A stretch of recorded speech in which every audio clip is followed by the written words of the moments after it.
is the launch of Stride chewing gums in China. A teamwork across functions and across countries.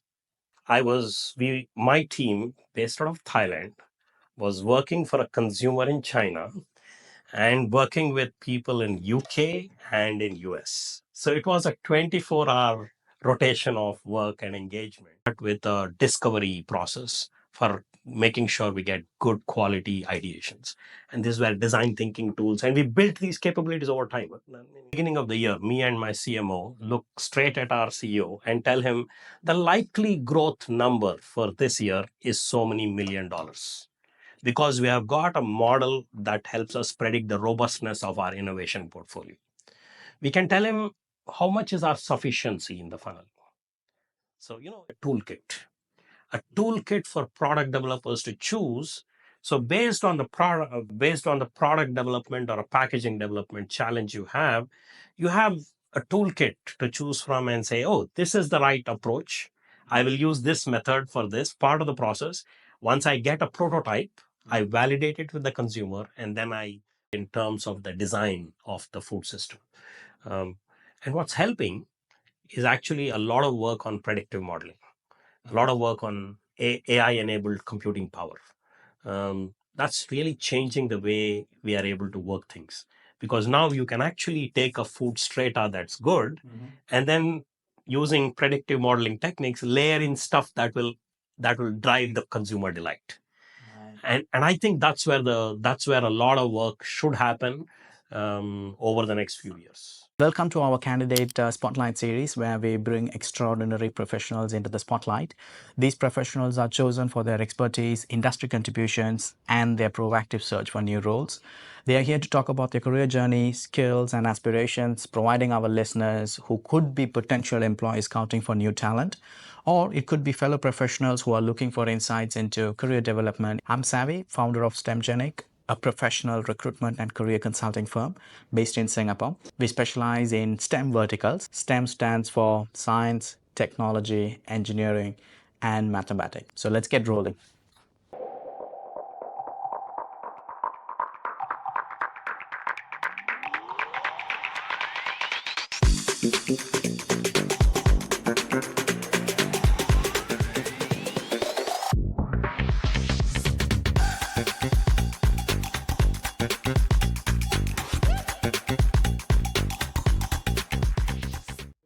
Thank you so much. Welcome to the show. Thank you, Savi. How are you, Krishna? All good. Thank you very much. First of all, Happy New Year. Happy New Year. So I'm looking at your LinkedIn profile, Krishna. So let's just start off with a very simple, brief question, right? As always, help us understand a little bit more about who you are in a brief snapshot, and we will get into the details wherever it is necessary. Thank you. Good morning to you. It's been and thank you for this opportunity. So I'm Krishna. Krishna Mohan, Indian national. I sort of did my engineering post-graduation, and then and I've been working for the last about 29 years nearly. And that's in these nearly 3 decades, it's sort of been 3 chapters, sort of. So the first one was with Unilever. I joined them as a management trainee, did a range of roles in engineering and manufacturing and general factory management. And then I pivoted full time to R&D. And that was in Mondelez. It was an amazing experience. I happened to journey across countries. So I moved to Thailand, then to Singapore, then to Philippines, and I'm now back in Singapore. Now the latest innings is with a company called URC, which is a food manufacturing company. It's a Filipino multinational. You did mention that you were from IIT, isn't it? Yes. That's one of the most well-reputed unis in India, isn't it? Yeah. I heard it's very hard to get in. Yeah, you're right. It's pretty competitive. And from IIT, you started with Hindustan as a factory manager, correct? I joined them as a management trainee. Right. And then and sort of moved roles over a course of 10 years. Did roles as a quality engineer, then as a factory engineer, then as a production manager. and then moved on to a factory manager role. So Got it. And then you made a move to Cadbury, and you also had a very fast career projection there. I mean, associate VP, isn't it? yeah, so I joined Cadbury as uh, in charge of process development. So which is basically uh, taking a product design and enabling its conversion in a factory setup. So this is all about process equipment, process engineering design, debottlenecking processes. I think very quickly, within a span of slightly more than a year, I think the general impression was, probably I have a little more capacity. And then powder beverages development got added to me. And as luck would have it, I got to a very good launch of a product there, Bonvita Little Champs. And then that got me an opportunity to move to Thailand as head of R&D. And then I stayed in Thailand for about 5.5 years in that role. It was a regional role, servicing consumer needs across Asia. And then there was a role that cropped up in Singapore for Mondelez. That was a cross-category productivity role, and so I moved into that role. I did that role for about 2 years, thereabouts. And then I got a break to start off in Universal Robina Corporation as Vice President Innovations. And then the role got upgraded as Chief R&D Officer. Right. So till now, I mean, today's date is 16th January 2025, right? So until this date, you're still working with URC, and your official title is a Chief R&D Officer. And if I look at your entire career journey, there is the production plant background, progressing into R&D, and now you pretty much segmented that entire end-to-end, isn't it? Right? Yes. I'm quite curious on the commercial aspects, when it comes to managing budgets, P&L, or anything on the numbers. Where does it actually start? And, especially the strategy part from a commercial angle. I think the only P&L role that I did was in Unilever as business head of Instant Tea. That was a pretty short stint. But for the bulk of my career beyond that, it has been a functional strategic partner role. So it's not a direct P&L accountability. Just to so that's the key. But then as a function leader, yeah, or as a key function contributor, you are able to influence the commercial outcomes. And more so because in innovations, you're basically doing two things. How do I drive growth? And therefore, you need to understand what are your opportunities, where to play, how to win, and how do you bring it to life. So you do that, and then there is a parallel element within the function of how do I prepare my organization, the R&D or innovation organization, to be ready to service the next wave of growth. So that's where the inputs that we need to drive are around building capability development for people, capability development in terms of whether it is laboratories or pilot plants. Will you say that most of your career choices, especially the titles and the journey that you have taken so far, was it steered by you, or was it opportunities presented to you that you took off? Well, I think it's a combination of two. So, when I was with Unilever, I was doing a factory job. And there, I did a work on something called heat exchanger networks. It's a pretty technical piece of work. And our then technical head, he saw that and he said, you know what, you should probably look for a role in R&D. And then he actually put me on a stint in R&D while in Unilever. And that's where I got my first patent. So in a sense, the world of innovation got opened up to me. And then it was a very conscious choice for me to pivot into R&D full time. So that was a career choice I made. And then it's a matter of how opportunities unfold, and your willingness to take that leap when they happen. And for me, I think that worked out very well. when a range of roles took me across countries and across multiple categories, from chocolates to gums and candies to snack foods. I think it's been an exciting trip. Interesting. On the product line, the snack food starts from URC, right? That's right. Previously, it has always been on chocolates, gums, and candies. Yeah, and powder beverages. And powdered beverages. Got it. When you first stepped into the regional game, now, of course, you're dealing with customers where the taste buds are different, isn't it? So this is going to be a completely different ball game, right? How did you manage that? As a scientist, when you step back and look at people, we all have the same number of genes. Yeah. And it's very surprising that there are some fundamental building blocks that are actually common across the globe. Across the globe, you take a baked food, you put a fried piece and you put a baked piece. Well, we call that a burger in some parts of the world. Yeah. You also call that a vada pav in another part of the world. And guess what? And you can a variation of that could be a paratha in India. But people don't love it. Actually, it's the construction. I think it's so there are things that are universally common. Vanilla as a flavor is so common. Who doesn't like a good chocolate? So I think there are many things common. So that helps me build a chassis, right, a fundamental chassis for the product system that we want to deliver to the consumer. And then it's a matter of adding what are performance factors and delighters, meaning what drives the liking score. Right. That's meaning and adds value to the consumer experience, and what could provide a wow factor to the consumers. Right. So I think the search is then broken up nicely into parts. That's how I normally address any design. Fair enough. You will be quite surprised that in certain market segments, the career pathway is always quite linear. When you get into, let's say, if the production plant side, career pathway, most likely you will end up in the maximum position, looking after the plant, or you might take a regional responsibility looking after plants across the region. If the company is an MNC, they've got multiple assets.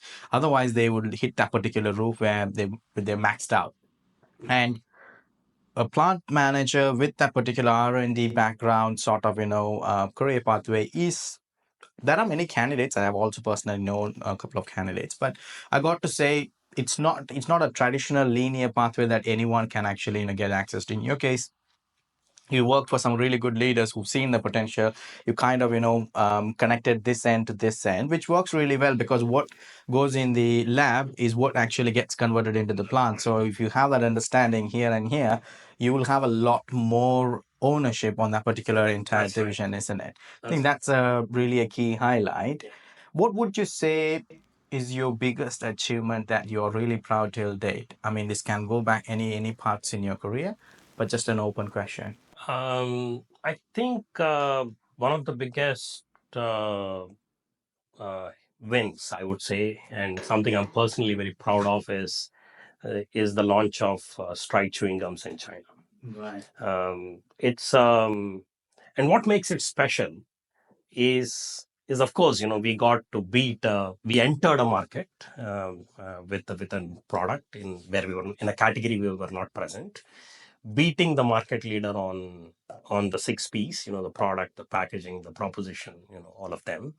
And it was a teamwork across functions and across countries. My team based out of Thailand was working for a consumer in China and working with people in UK and in US. So it was a 24-hour rotation of work and engagement that lasted a little while, probably about 18 months, I must say. And it kept us energized as we got to that place. And to add on to that, it was not just an internal team. We also had external collaboration from our supply partners. They played a crucial role as we worked our way through to get to the win. And today, even today, I think Stride continues to do extremely well. I'm very proud to see it, having extremely good levels of market share in China. So you were one of the key drivers for that particular entire campaign. I was a key player, I would say. Right. Yeah, the drivers are always the business leaders, right, to be fair, and the marketing leaders, the sales team, they are the people who lead from the front. They're the tip of the spear. Right. But we are, I would say, the key enablers. To summarize your regional experience, right, and your understanding of consumers within these particular countries. So you mentioned, of course, India is there, Singapore is there, and Philippines is there. And what other countries have you covered so far? So sitting in regional roles, right? So I have had an opportunity to work for most ASEAN countries. Then, of course, in the past, I've worked for consumers in China, consumers in Japan, and of course, and consumers in India. So that's been the large part of my engagement in the last 30 years. So Southeast Asia, India, and then Japan, Japan, and China as well. Help us understand a little bit more about your leadership experience, the biggest team that you have managed so far, and it can be any parts of your career. The the the largest team I have handled is in my current recent company. That's about 150 people.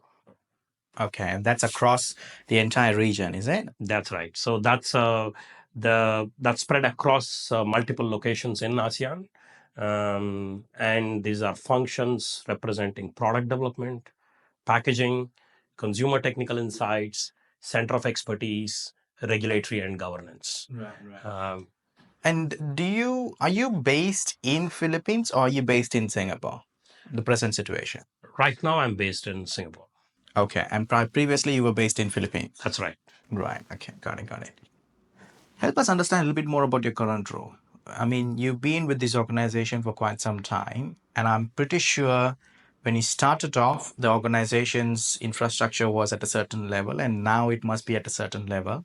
And there must be a purpose for bringing someone like you on board. And especially, you work from much more bigger players as well. So that particular move to your current organization is an interesting one. Help us understand the motivations there and what was your given objective in the business. I'm when I moved to my current recent work experience, um, w- we were looking at a few challenges in the organization. One, there was stagnating growth.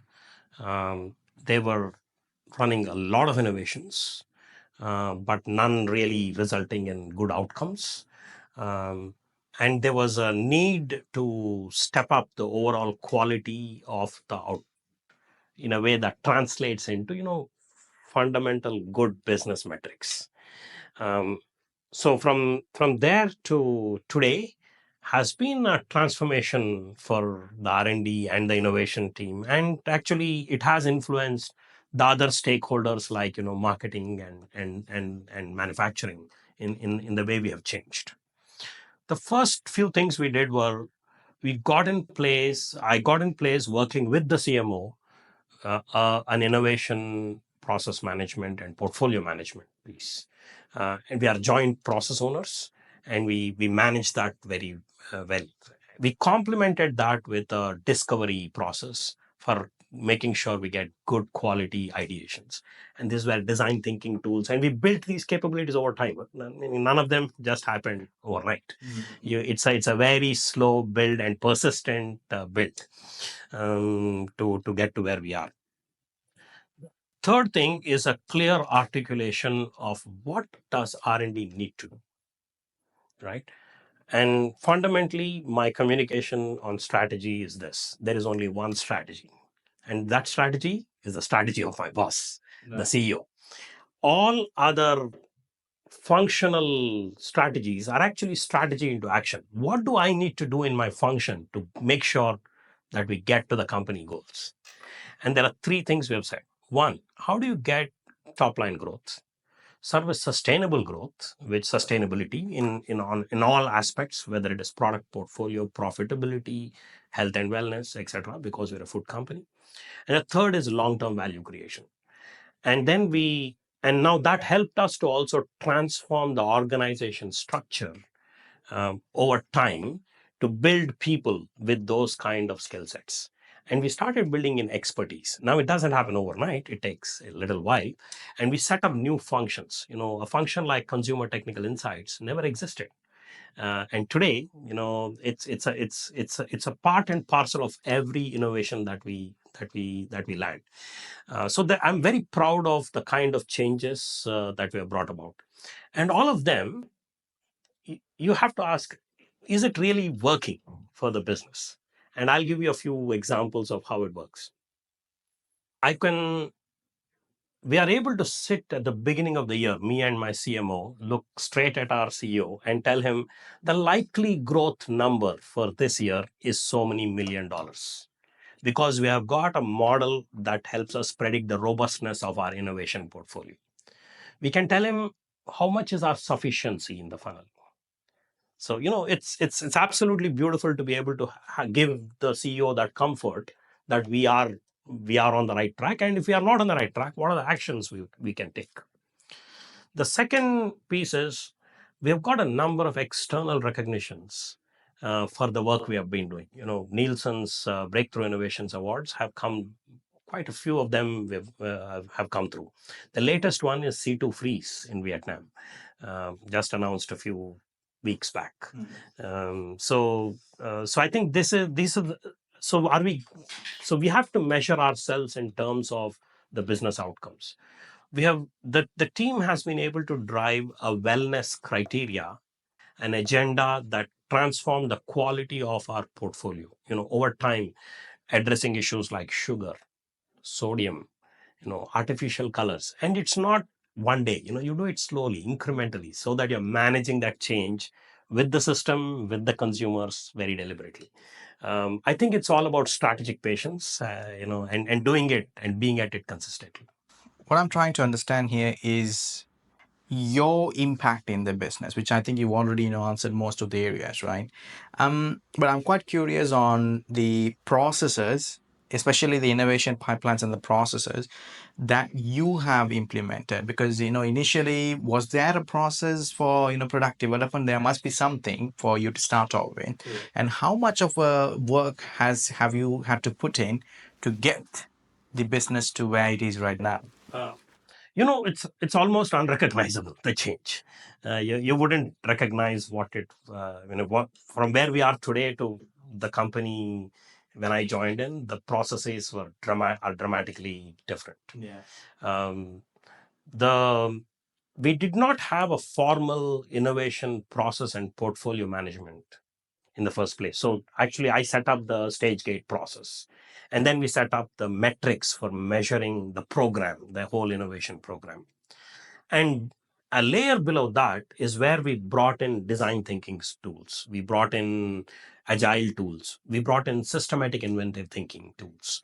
And then we, what we have done over time is to build a toolkit for product developers to choose. So based on the product development or a packaging development challenge you have a toolkit to choose from and say, oh, this is the right approach. I will use this method for this part of the process. Once I get a prototype, I validate it with the consumer, and then I move on to use another tool to build on it or improve on it.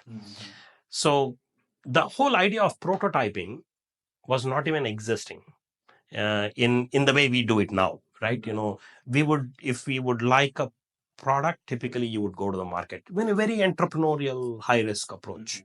But today we do the same thing, but we reduce the risk with low fidelity prototypes, going to the consumers and meeting them, getting feedback and changing it back. So long story short, what we are doing really is we are failing, but we are failing with a very low blast radius.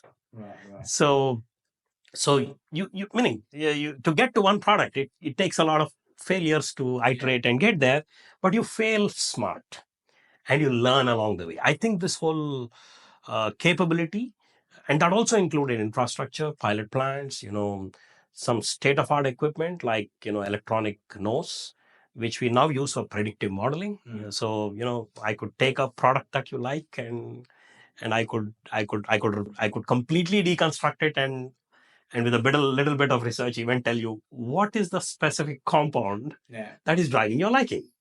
So I think those are the kind of stuff that we have built over time.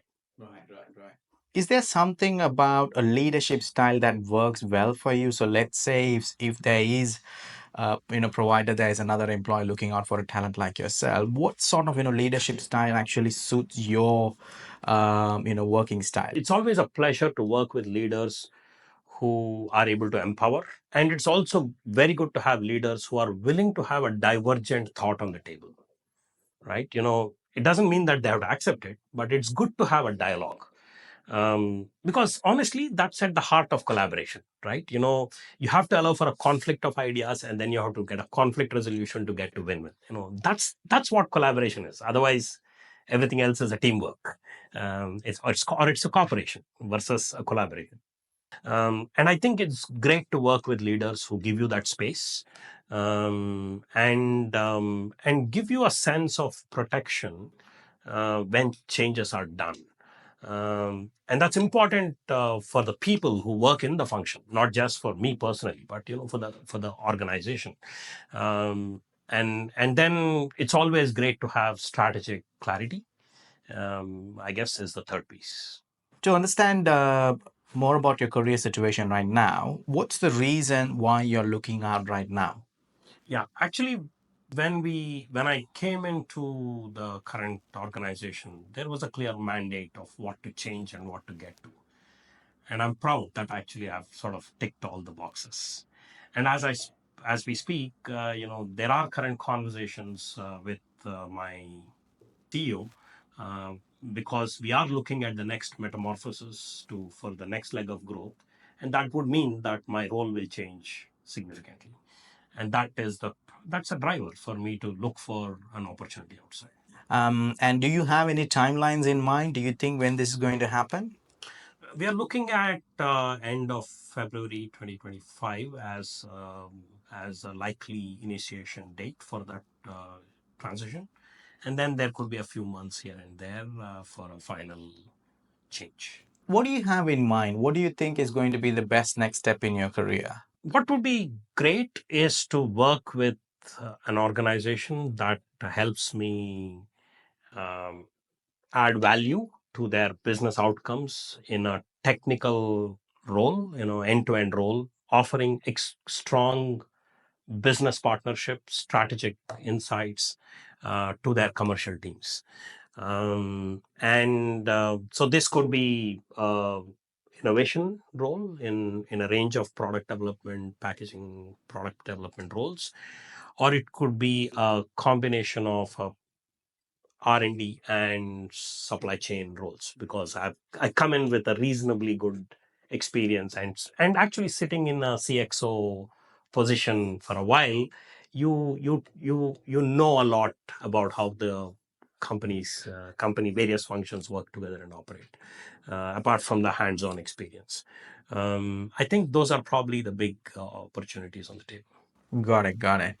So, is there anything else that you'd like to say to your potential future employer who may be watching this video?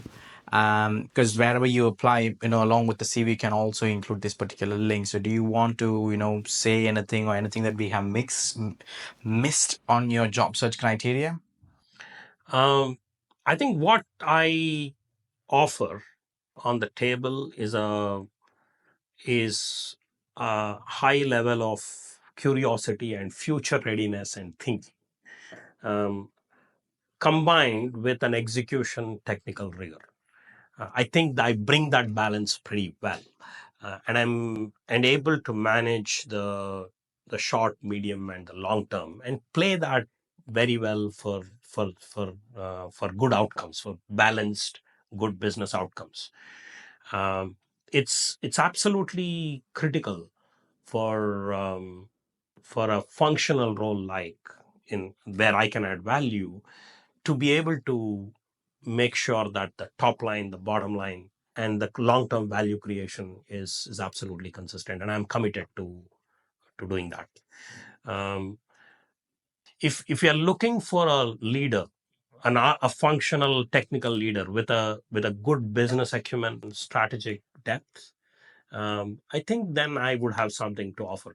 What were some of the biggest challenges you faced while transitioning between roles or maybe companies in different countries? For example, the move from India to Thailand. That was the first time you did that, right? What was the biggest challenge in that particular transition? Very good question. And normally, actually, in most of these transitions, it's always about people and culture. And the move from India to Thailand was my first cross country move. And it was also a move that came with a complete change of the category in which I'm working. So it was a completely new category. I think those were two changes that were sort of clubbed into one move. I think that was a challenging experience. And in retrospect, I would, for the first move, I would do it one change versus two changes. It took a long time, therefore, to move from being an effective leader to being an effective and inspiring leader. And that journey is something that needed me to relearn culture, look at the history of the country, the people, the company. It took a little bit of time. So I wish that could have been faster. And I think that's probably been the a challenge, that and an opportunity that I've grabbed. And looking back, I'm glad I've gone through it and I've come out on the other side successful. So this is a question out of my own curiosity. I always talk to the industry leaders, so there's always a learning for me as well.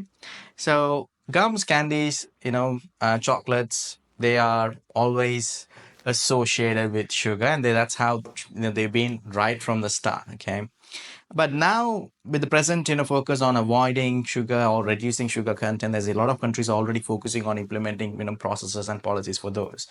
What's the present trend right now in when it comes to this particular category? Mhm. I've worked in beverages quite extensively, so that's another place where sugar is pretty high too. And most foods do have sugar, so I get that. The trends are very clear.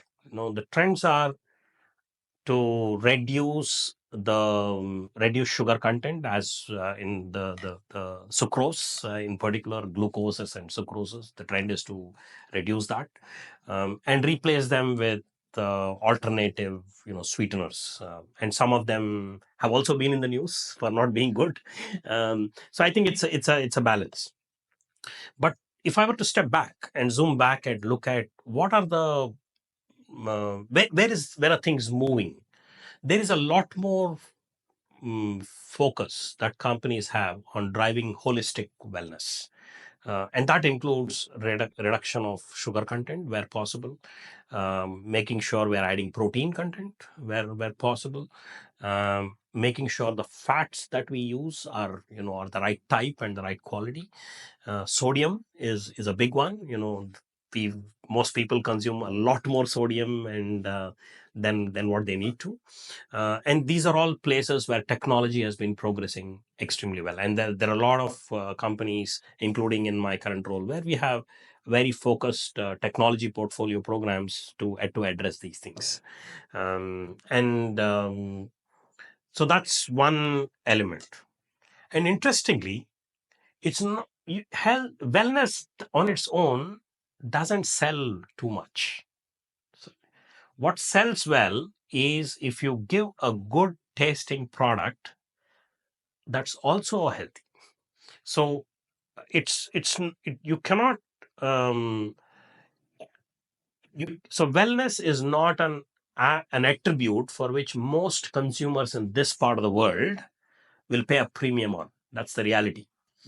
And that's where the strategies for delivering wellness have to be more smarter for companies. So and we can drive them through diversity of ingredients, and we can drive them through the choices we make in terms of the design of the food system. um, and what's helping is actually a lot of work on predictive modeling, a lot of work on AI enabled computing power. that's really changing the way we are able to work things, because now you can actually take a food strata that's good, and then using predictive modeling techniques layer in stuff that will drive the consumer delight.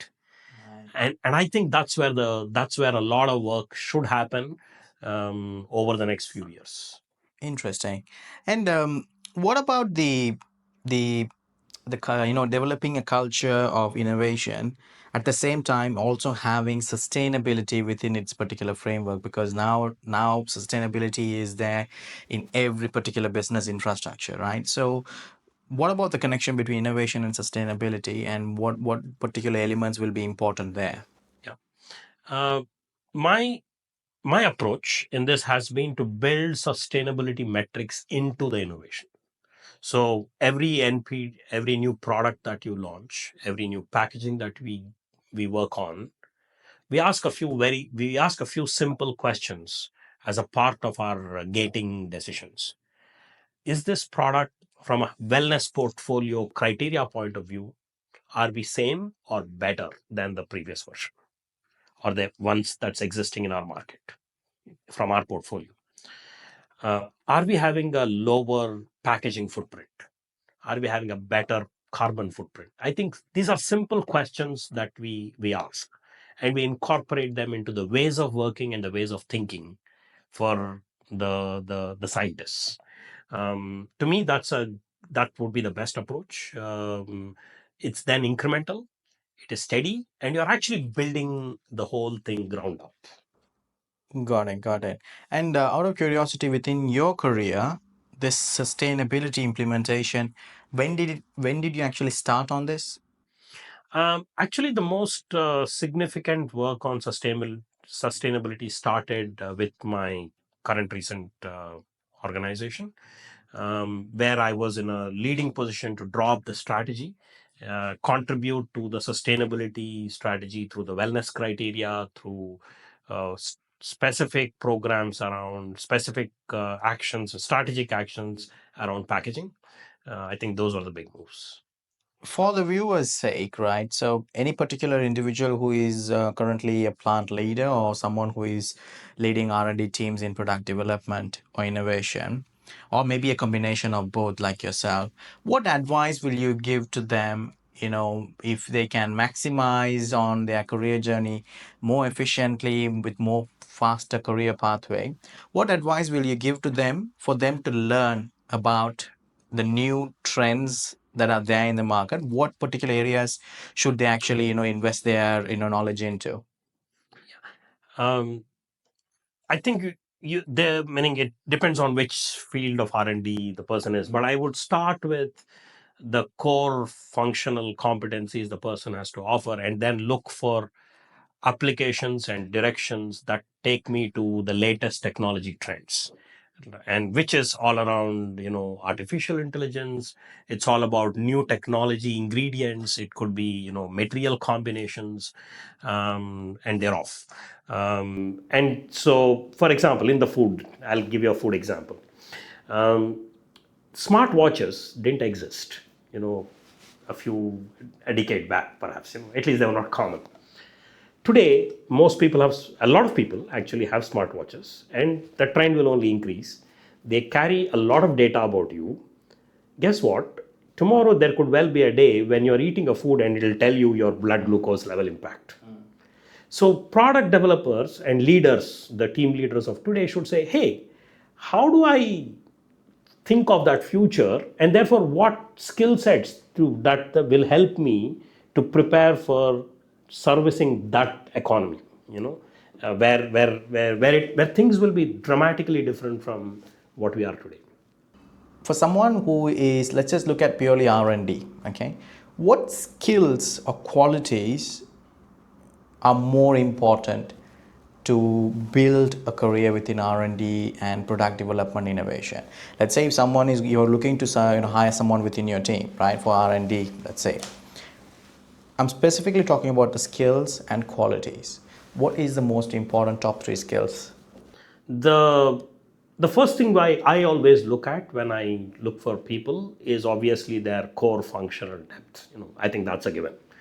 So I think let's check that off. Yeah, I think that's always gonna be that's there. always there. So let's keep that on the side.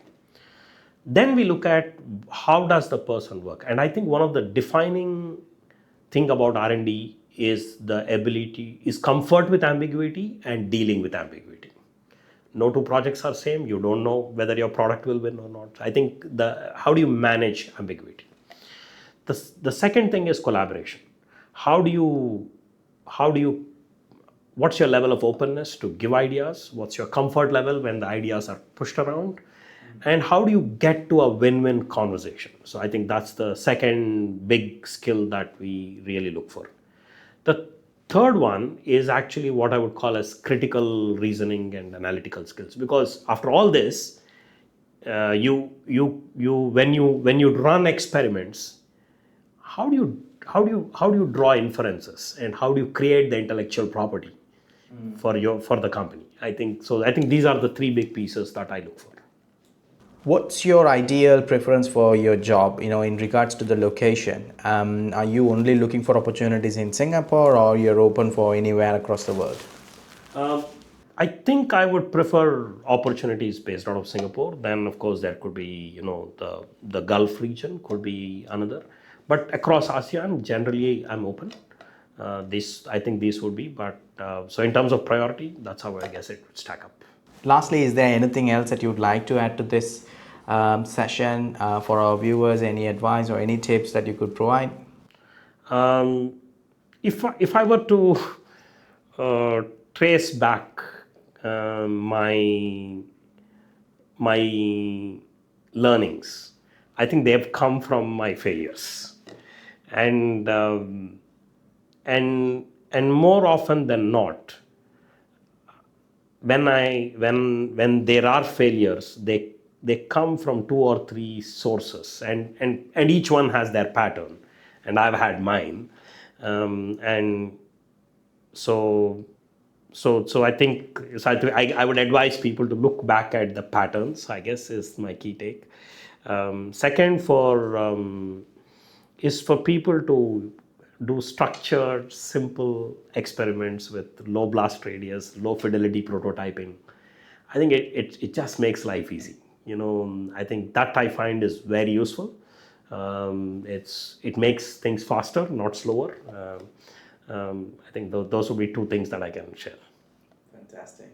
To summarize, basically, Krishna's core expertise would fall under FMCG related food products, so gums, candies, chocolates, beverages, and snacks, savories, and snacks. And experience-wise, it's completely onto R&D, innovation, pipeline, product development, and then there's also the background in factory as well as plant management as well. So it's quite an interesting combination. And what follows after this, he's completely open for what opportunities are out there first. Based on that, he's quite keen to have discussions. He's not limiting his search to only Singapore. He's open for opportunities across the region as well. This video, hopefully, it provides some extra information about Krishna's journey. If you do have an interest on Krishna, you can reach out to Krishna directly, or you can reach out to me for his contact details. And this introduction does not have an introductory fee. Basically, it's a value-add service that we provide to our candidates. And we wish you all the best, Krishna, and let's keep in touch. Thank you, Sam. Thank you so much. Thank you.